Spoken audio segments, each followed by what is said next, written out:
Malapit na tayo. Pagkatapos dito, diretso na tayo sa shop.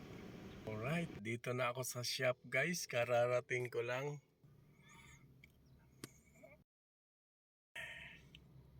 Yo! Waiting na ako dito guys kasi busy pa yung mga mekaniko. May nauna sa akin.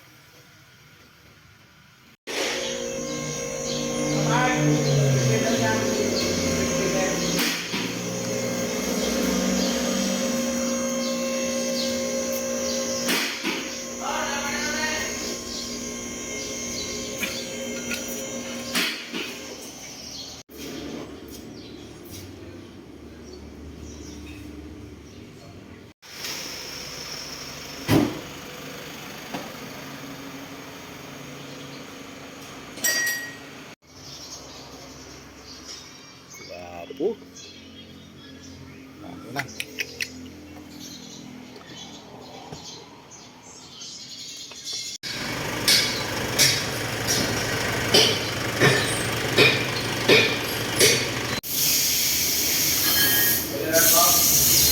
Papalit pa tayo ng brake pad.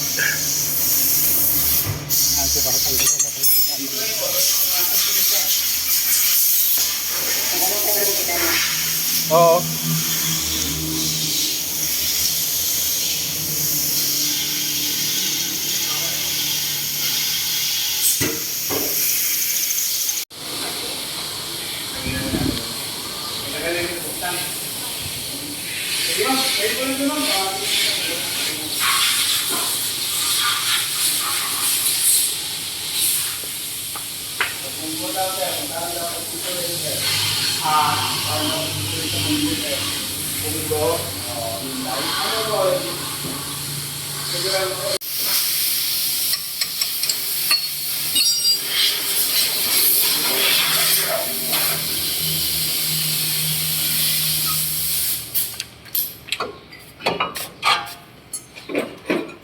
Wala problema na kayo, masarap.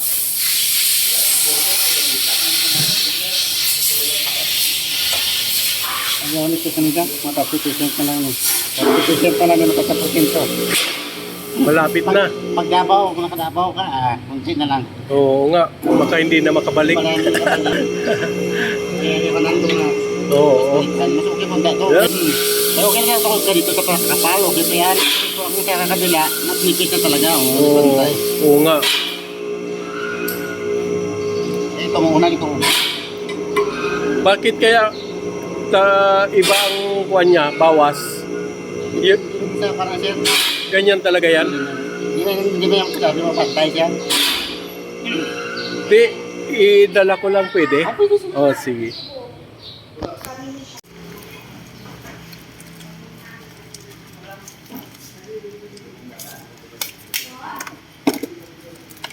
Ayun. Yan talaga no. Damon. Ito yung bago. Yan talaga ang tunay. Oh. Layo. Ah, sige. Bites. Malayo kay Manjal. Few moments later. Okay na guys ang takbo ni Navara. Ayos. Smooth. Lakas ng brake. Tapos dumaan ako dito kasi bibili ako ng bigas. 5 sakong bigas. Ayan, nandun yung office. Hindi maayos ang parking dito eh. Okay, guys. Karga muna akong bigas tapos uwi na sa bahay.